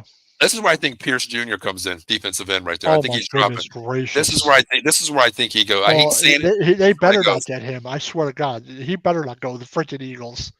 I think he does because he's good, man. Yeah, I know. That's where I think he goes for some reason. He is talented. I don't know. I like him. I hope it doesn't happen, Dan. God, please no. It's not fair. Not fair. But fall to us at 34. Yeah. Eddie Hampton to the Eagles? I don't think they do. Hampton? I don't think so because the reason being is Saquon is still young, just like Dan said in running back days. Plus, you brought in A.J. Dillon, a solid backup. Oh yeah, A.J. Dillon's a real good pack. And you have Will Shipley in his second year that carried that load at Clemson. He's the lunch pail guy that can come in, bang, just like Barkley. I would not. Dillon? No, I will not waste a pick on Hampton right now. I would not consider wasting, but I wouldn't take him because, just like Dan said, you got the corner position, you got the safety position. Eddie, I'm about to LOL at this comment. Really? You just want God, if that happens, I'll be just like Saquon Barkley split carries. No. Excuse me, Eddie. But Dan, you know what? He would not bitch about it though. Saquon Barkley would not bitch about it at all. I agree, but that ain't happening. Eagles are taking. I wouldn't doubt it. Malachi Starks, maybe. I wouldn't put it past them. Jalen Walker, Mikael Williams as two edge guys. Those are Georgia guys. God, that's not even right, Dan. That's not even right. It's really not right. I know it's not right. But I think. Dan, look at this, Scadaboo. No, I don't think he. I think it's a stupid pick though. Really, if they took him right there. It's a waste. It's a waste. I'm sure Michael agrees. He's an Eagles fan, right? Yeah. You have Will Shipley, who's a dominant force back, and then you bring in Scadaboo the same way. You got two backs exactly the same with a guy that can carry the load on his own, 2,000 yards. No. You don't need Hampton to do that. You don't. Shipley and Dillon to do that 125 to 150. Exactly. On a cheap price too. These two guys. That's cheap. I'm okay with Shipley. I'm okay with Dillon. 100%. No, not at all. Not at all. It just makes if they didn't have Barkley, yeah. Oh hell yeah! Absolutely. Trevion Henderson. Someone like that. But I don't see them taking a running back because they got Barkley, Shipley, and Dillon. Agree. 100%. I think he's more of a receiver, but you put them both on the field at the same time. Hey, listen, you go back to the time where San Francisco really looked good. Debo, a wide receiver, a slot back wide receiver with the McCaffrey. That to me is the Shipley and Saquon. Shipley back there, set him in motion. Yeah, I like that, but I know no running back at 32. And they got Dillon. Dillon's like a power back. I think it's going to be defensive end or possibly best tight end available. I like the guy. What's his name? What's the guy's name? The kid's the Suns player. What's his name? Damn it. God, he used to play for the Dolphins. What was his name? The edge rusher. What was his name? Shit. He has the son that plays tight end at LSU. I'm drawing a blank here. No. Taylor. There you go. Thank you. I think this is a good fit for him. He's actually pretty talented. I think it's him, Pierce, or possibly Taylor's son. Yeah, I got 4 players here. I'm going to go. I hate saying it. Malachi Starks. I got maybe Benjamin Morrison. I got a Xavier Watts or Jason Taylor. That's who or Pierce. Those guys. Mason Taylor. Mason Taylor. That's what it is. Thank you, Dan. You also have Loveland, Ferguson, Helm. Loveland. I do like Loveland. I do like him. Warren. If Warren's there, he ain't gonna be there. But if Warren's there, that'd be an amazing pick for them. That'd be an amazing pick. I don't think I'll watch a game. I don't think I'll watch a game. I don't think I'll watch a game all season if they pick up Tyler Warren. I don't think I will. Honestly. Do you know the answer to this question? I think it's how many. Isn't it? Didn't he extend for 2 more? They got was it 1 year? I think he's extended for 2, right? No, I thought he signed like a. Let me look it up real quick. Let me just look it up. I'm not positive. I know he redid it. They have, 3 or 4. Michael says, now I can see, you can look that up. I'll read a comment. Now I can see wide receiver or tight end at 32, but I think offensive, defensive tackle or edge or safety. You'll be definitely some players at those positions. I think a tight end makes sense. A wide receiver, maybe. You know what? I think it's going to be defensive side. You know, I can't agree with that defensive tackle there because the fact you think about it, because I'm not really sold on Jordan Davis playing every down. You know what I mean? Oh, he's not an every down player. He's not an every down back. If you can come in and get a guy that can solidify that, 1, 2, 3 down or 1, 2 down, and then you bring in the big boy on 3rd and 4th when you obviously it's going to be a pressure situation, that might be different. But Saquon Barkley signed a 2-year, $41 million extension with the Eagles, keeping him under the contract of 2028. He will be a free agent. 3 more years. 3 more years. He will be a free agent when 2032. Yeah. 29. Oh, okay. Yeah, so he's 2029. Yeah, so 3. He signed. Yeah. You could make a Norman Lott, Tennessee defensive tackle. You have Kenneth Grant. Dan, how about we just be serious about this, Dan? Dan, let's be honest, okay? How about we just tell them? They don't need anything. Yeah, exactly. How about we just tell them, you know what? Just go and get a goddamn kicker. Okay, go fucking draft a kicker or a long snapper. It's not fair to the league. Okay, it's not. Loveland didn't play much last year, but he was a good tight end. He was a good tight end, though. I mean, you look at position rankings. And for the Eagles, they don't need a stud tight end. They just need a solid one. And I still like their young guy. I'm not going to give up on Dallas Goedert. And I like the guy Grant Calentera too. I like what's his name, Grant Calentera. I like him too. Solid guy. I think he's fine. But Dan, you're going to go 12-5. I'm going to go third. I'm going to go 13-4 again next year, Dan. All right. I'm going to go 13-4. It's going to be. Yeah. I think it's going to be Dallas or Washington. It's between them two. It's definitely going to be between both of them. Yeah, I can definitely see them. One of the teams winning the division. I mean, I could definitely see that happen. I think they'll both go to the playoffs again. Yeah, only way is third team's coming out. It's going to be a wild card, and we got to hit probably with the way the rankings are now. Dan, we got to hit 9-10 games with 17 games. We have to hit 9-10 games. And 9-10 wins. Remember, there were a lot of bad teams last year too. Oh yeah, I mean, we got to hit a ceiling, and I think 10 games is our ceiling. I mean, from even my team. So I don't think we make the playoffs. I don't think you guys make the playoffs. I do think it's going to be the Eagles and Commanders. I mean, Jake Elliott has good times and bad times. I mean, but I could see a win of 14, 13. Yeah, I'm going to go 14. They're going to go from 12 to 14 in that range. Only teams I'm changing, Dan, is going to be I'm going to go Eagles 14-3. I'm going to go the Commanders 12-5, possibly 13-4, but I'm going to keep it 12-5. Us, I'm going to go 10-7, and you guys, I have 7-10 next year. All right, I'm going to go the Commanders 13-4. I'd be okay with that. I'm okay with that. I'm okay. Eagles 12-5. I love that. Cowboys 10-6. Okay. The Giants 10-7, 10-7, right? 10-7. 8-9. Okay.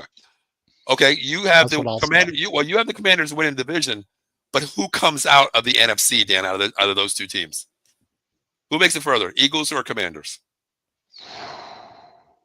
Commanders. God, I hope so, Jake. God, I hope so. I know I ain't going to be there, but please. Because I want to see something different. I do too, man. I'm not saying they're better than the Eagles, but they no, I get that. They compete well against them. They weren't as good in the playoffs, but they could play with that team, and they're going to get. They're better. They're going to be better next year. And I agree. I don't know, but we'll see. Who knows? Maybe one of those teams could just. If you have an injury, you're screwed. If a Hurts goes down, if somebody goes down, Dan, if they lose Barkley, it's a totally different story. A half the season, even if it's not the whole season. Yeah. But health is probably most important thing for 100%. Dallas, us, especially 100%. The Eagles and the Washington if they want to win a Super Bowl. So 100%. Should be a very good season, and I'm going to see what happens. What time is the draft on next week? What time's it start? 8 o'clock or was it 7? 8 o'clock. What time do you want to hop on next week, Dan? Because you and I have this tradition where we're the only ones that will stay online and do the whole damn show. But what time do you want to start next week, Dan? 7:30. 7:30. Okay. So next week, Dan and I will be doing an NFL Weekly Talk, but we'll have a live draft show. Go all the way from pick 1 to 32. If he goes down, what happened? Who's their backup? Who? Mariota. I think they'd still win games, but they wouldn't be as good, obviously. Hey, he won a game last year. When Daniels went out of the game. I mean, he did win. He fits. I'll say that. That's the thing, too, Dan. They don't have to change their playbook because Mariota is a running quarterback as well. They don't have to change much. It's not a night and day like Dak Prescott and Cooper Rush. Not exactly. Different. I mean, not bad at all. But, yeah, next week we'll be on it. We said, 7 o'clock, Dan? I'd say 7:15, 7:30, somewhere around there. I don't think we need to be on a whole hour beforehand. No. How about we do 7:30? We'll hop on there. We'll talk about a little bit what we're going to do, scenarios in there. We'll do the entire draft. But tomorrow night we do have 2 shows on tomorrow night. 7 o'clock. It's Inside the Octagon with myself and Josh. We're talking UFC, recapping 314 there. Also at 10:30, I believe Ken Fry is going to be doing the Raiders show, and I get to hop on his show tomorrow night and talk about what I think would be best for him because he's not really a college guy. So I'm going to hop on there and help Ken out a little bit tomorrow. Right. I just hate saying it where I think Jonte goes there. I hate saying that, but we'll see. But yeah. But Dan, this weekend, man, what are you doing for Easter, brother? Just hanging out at home, having someone over. We're going to have some dinner. That's it. What's on your menu, Dan? Because we had a show one of the shows we're talking about. Not a lot. I'm not making not anything big. Just, are you a ham guy? I like ham, but I think I made a turkey or something. I'm for ham this year. Okay. Someone else made it. They're going to bring it here. We're going to eat it and just have a couple stuff. Nothing major. Nothing crazy. Cool. That's cool. Yeah, I don't know. Meal really planned for me because I'm by myself. So that's like me. I've been on my weight loss kick, so I'm at 1,500 calories a day, and that's basically a slice of lettuce right now, pretty much. So I can't really eat much as well. But before we get out of here, we would want to say from all of us at Out of the Box Sports Entertainment here, we wish you and your family a happy and safe Easter as well. And also, guys, thank you for your support. We've been on here for a little bit over 3 years now, and this really surprised me. We started out with one show. We have so many shows now, more hosts every day, new shows coming, and we're approaching 1,100 live shows on this network, Dan. Wow. It's a lot. That's amazing. When you start out with one show and you have over almost 1,100 shows, and it's not because of me, it's because of all you guys out there, and really for our viewers as well, because I can call Dan and bitch about my team. He does the same shit to me, but we just love talking when we get the support from viewers. So we appreciate everybody out there. So all right, let's go to the last comment. Skins will win the Super Bowl, he says. Ooh. It could be neither of them. It's tough to win twice. If Dave goes down to we talked about that. Drop book ready. If Jails went down the season, they'd be done. If a small period of time, no. Well, I mean that's safe to say with any team out there. If Jalen Hurts goes down, okay, you can run the ball with Barkley. But if Barkley goes down, you're not winning 13 games, and you are not making out of the NFC. You're not making out of the NFC. No. Eagles win 2 Division 2 Washington. Yeah, I think it's going to be Eagles or Washington. I think it's one of them. Happy Easter. Good show. You too, Mike. Thank you, brother. Lots of thick legs in his menu. That's funny. The reason why I said that, the reason why I said that is because they were talking about deviled eggs, and deviled eggs have 134 calories each one. And I already told you what my dinner is tonight. I'm having a small salad with 6 eggs, hard-boiled eggs, not deviled, because that's a little bit more calories, and I can't take that. Because I'm down 58 pounds, Dan, in 5 months or 8 months. Nice. 8 months, yeah. Nice. Not there yet, but want to get there pretty soon. So, yeah. All right, so Dan, we'll be back on next Thursday night at 7:30. With our NFL live draft show, of course.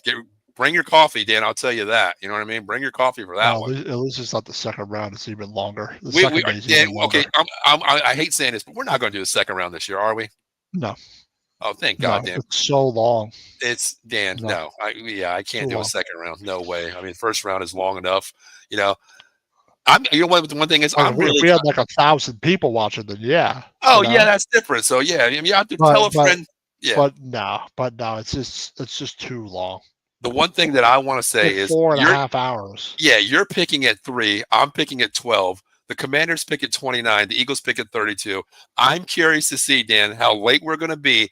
How many Eagles fans are listening to us at 4 o'clock in the morning?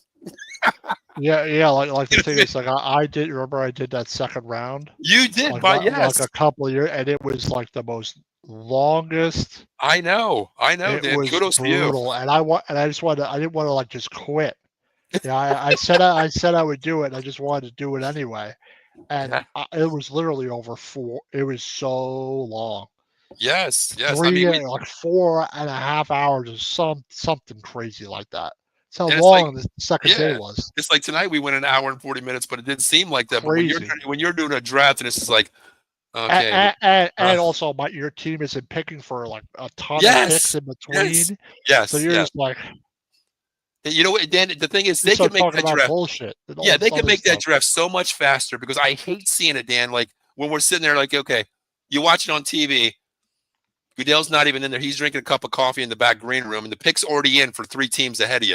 Get the damn pick in, walk it up to the damn podium, and call the shit. You don't need 15 minutes to make your goddamn pick. How hard is it? You know what I mean? Like, come on. Especially if you're the Titans, you should know who the hell you're picking at 1. Exactly. I get it should take not even a minute to have that pick in. They better know if they take the whole clock, and I'm like, why are they taking so long for? Are they unsure? Because in your mind, you're thinking like, oh, is there a trade? What's going to happen? Okay, somebody calling in. What's going on? Like, I get if there's a trade, you're going to take more time to get the deal set. Whatever. Imagine someone fucking trades the number 1, takes Abdul Carter, fucking number 1. I'm like, oh shit. But we'll talk about that. God, definitely.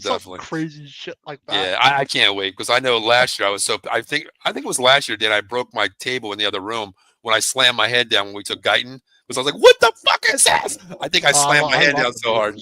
Oh, God. Yeah, you guys happy about that. But the best thing is facial expressions, Dan. When we do a live show, like, are you fucking kidding me? I can't believe that. Or like, you get so hyped up. It's like, that's great. Or what the fuck was that? Holy shit. Yeah. Some wild stuff happened. So like I said, like it should be fun. I wish it was more round 1 on the first night, but whatever. It's whatever. It should be a good time. Yep. There's Foster checking in real quick for our last comment of the night. He says, "What's hey, up, Foster? Dan, he's a Bears fan. He's going to tell us, Foster, we're going to be doing the next show on Thursday night, live draft 7:30 all the way out the first round. Let us know about your picks. Let us know who you think's going there. We'll do something like that. We try to get everybody involved there as well. And if you're free, let us know. We try to get as many people as we can on the live show. So if you want to be on, reach out to me. Let me know, if you guys want to be on there, if any guests want to hop on there and let us know. So more the merrier, man. Makes our job easier, Dan, right? Yep. And I'll be on tomorrow. Big Blue Power Hour. That's right. We'll see if we can go earlier, if Evan would like to go earlier. You hear me, Evan, if you're watching? I want to go early.